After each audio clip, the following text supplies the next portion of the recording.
En fait, au départ, ça part d'une constatation assez simple. En 12 ans d'organisation de séances d'essai, il y a une population que j'ai vu augmenter rapidement, qui est la population des photographes amateurs qui sont venus joindre les rangs des photographes professionnels de sport automobile, avec parmi eux des gens extrêmement talentueux, ce qui m'a donné dans le temps une idée pour pouvoir promouvoir ces jeunes photographes vraiment très talentueux. L'idée de Sport Autopix, c'est en fait proposer une sorte d'agence artistique, à mi-chemin entre l'agence artistique et la galerie d'art virtuelle, qui permettrait d'une part aux photographes de s'exprimer pleinement et d'autre part de trouver leurs clients, parce que c'est quand même ça le plus important. Pour pouvoir un jour envisager se professionnaliser, il faut penser à vendre.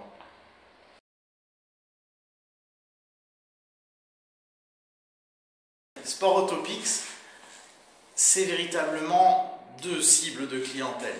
D'une part, les photographes, amateurs ou professionnels, qui, en devenant sociétaires de Sport Autopix, créent leur univers et exposent leur univers et leur vision du sport automobile, avec des personnalités très fortes, avec des styles très différents. La photographie aujourd'hui de rallye, de sport auto, c'est devenu de l'art et c'est vraiment très intéressant. Et puis d'autre part, moi j'ai pensé aussi aux gens comme moi qui par exemple font un Monte-Carlo par an ou plusieurs épreuves et qui ont toujours un mal fou à trouver la photo qui convient. Quand je dis la photo qui convient, c'est pas seulement celle qu'on trouve jolie ou sympa, c'est vraiment la photo qui va permettre de faire le poster pour remercier les partenaires, enfin des choses où l'illustration est totalement parfaite pour pouvoir continuer d'entretenir un groupe de partenaires, des sponsors, des choses comme ça. Or, ces photos-là, on ne les trouve jamais.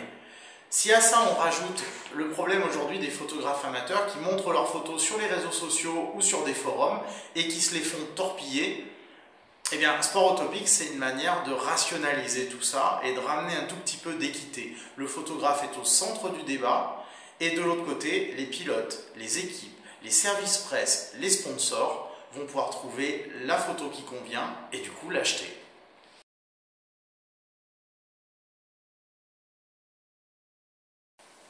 Alors comment ça marche? C'est relativement simple. Vous avez à l'accueil un portfolio des photos soit les dernières photos, soit les photos les plus populaires du moment. Avec en haut pour le public un moteur de recherche. Un moteur de recherche qu'on a voulu très simple et très efficace. Simplement, les gens ont choisi dans quel univers ils veulent regarder des photos. Donc ça, c'est en entrée du site. Rallye moderne, rallye historique, circuit moderne, circuit historique, course de côte.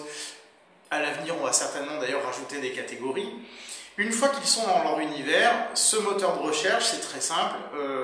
Ils vont définir le nom d'une épreuve, ils vont donner le nom d'un pilote, et cette recherche va simplement aboutir à telle épreuve, tel pilote. Vous avez par exemple 350 photos prises par 48 photographes et ne sortiront dans le portfolio que les photos sélectionnées du moteur de recherche. Du coup, un pilote amateur, au lieu de devoir écumer les forums pour essayer de trouver une photo avec un photographe qu'il n'arrivera jamais à contacter, là c'est tout simple, hein, il tape son nom. S'il y a des photos de lui, elles vont sortir immédiatement. Il y a les coordonnées des photographes d'une part, mais surtout il y a la possibilité instantanément d'acheter ces photos. Ces photos, elles sont en vente de plusieurs manières, soit en très basse résolution pour un usage réseaux sociaux, internet, dossier de presse numérique, des choses comme ça, soit en résolution complète quand on est sur un achat privé, auquel cas le cliché s'achète 30 €. Et puis pour un usage professionnel, pour les magazines, deux niveaux, un achat professionnel qui est un achat de droit pour parution, ou alors carrément un achat exclusif quand c'est vraiment une photo exceptionnelle, c'est-à-dire une photo qui a vraiment un caractère d'information, le cliché, le scoop, où là le photographe a déterminé son tarif et généralement c'est un tarif qui peut être élevé, auquel cas c'est le photographe qui choisit le montant de vente de sa photo.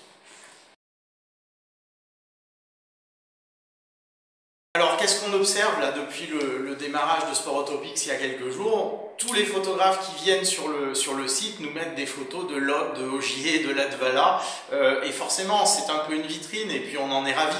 Mais je ne suis pas certain que c'est ce qui va se vendre en premier lieu, parce qu'il faudrait, pour qu'un service presse du constructeur ou d'un des partenaires Red Bull ou quelque chose comme ça achète une photo, il faut vraiment qu'elle ait un caractère exceptionnel, parce que sinon c'est la multitude qui va s'exprimer, et de la multitude il sortira rien de très bon, donc j'imagine pas des gros chiffres de vente. Maintenant, un photographe qui est plus astucieux, il va aller par exemple sur un Monte Carlo historique et il va prendre en photo tous les concurrents qu'il va renseigner sur le site, et là, croyez-moi, ces concurrents-là, ils seront très heureux de retrouver la photo de leur bagnole. J'imagine que ça va faire des ventes. Alors du coup, de la même manière, on peut se dire, sur du championnat de France, certes, il y a les 10 premiers, mais là, il y a tous les concurrents. Et ces concurrents, ils ont des sponsors. Et ces concurrents, ils ont des familles. Et ces concurrents, ils ont des amis.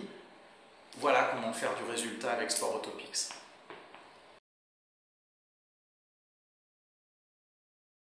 Alors l'intérêt, il est très simple.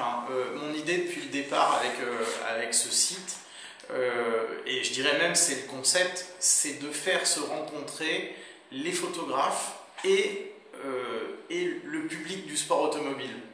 Aujourd'hui, il y a vraiment une rupture, c'est-à-dire que vous avez une cacophonie d'un côté et une nébuleuse de l'autre.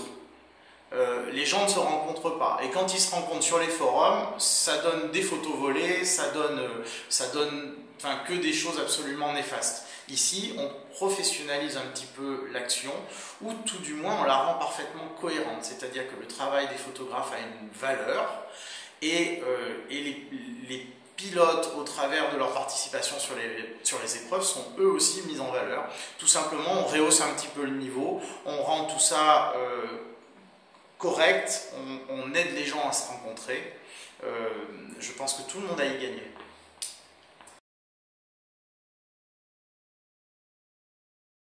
L'idée là aussi, c'est que dans un premier temps, certainement, des sociétaires les photographes vont hésiter à devenir sociétaires.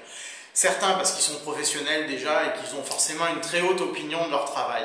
Maintenant, ceux-là, je leur dis simplement de réfléchir et de regarder quel genre de commission ils ont au travers de différentes agences ou au travers de leurs relations avec les magazines. Quand ils vont faire le calcul, je pense qu'ils vont assez naturellement s'orienter vers Sportopics. Les amateurs, là c'est clair, aujourd'hui ils ne touchent rien, c'est-à-dire que souvent ce sont des garçons qui traversent la France, qui traversent l'Europe pour aller sur les épreuves, pour aller sur des essais, et qu'en tirent-ils? Absolument rien.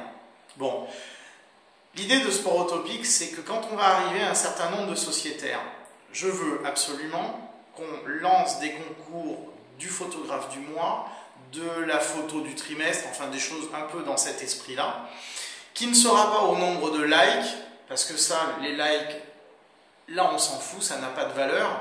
La vraie valeur, ça va être le chiffre d'affaires, c'est-à-dire le chiffre d'affaires réalisé par le photographe, sa capacité à avoir du résultat, et la capacité de vie d'une photo, c'est-à-dire encore une fois une photo exceptionnelle qui sort un résultat exceptionnel, c'est ça qui va être primé.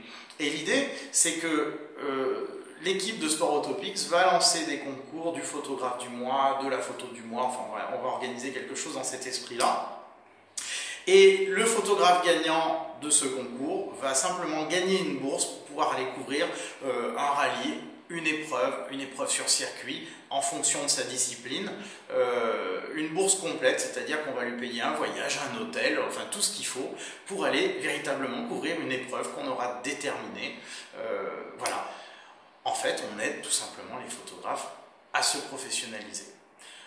Enfin, j'imagine volontiers qu'en fin d'année, on pourrait faire le photographe de l'année, encore une fois celui qui aurait eu le meilleur résultat en vente.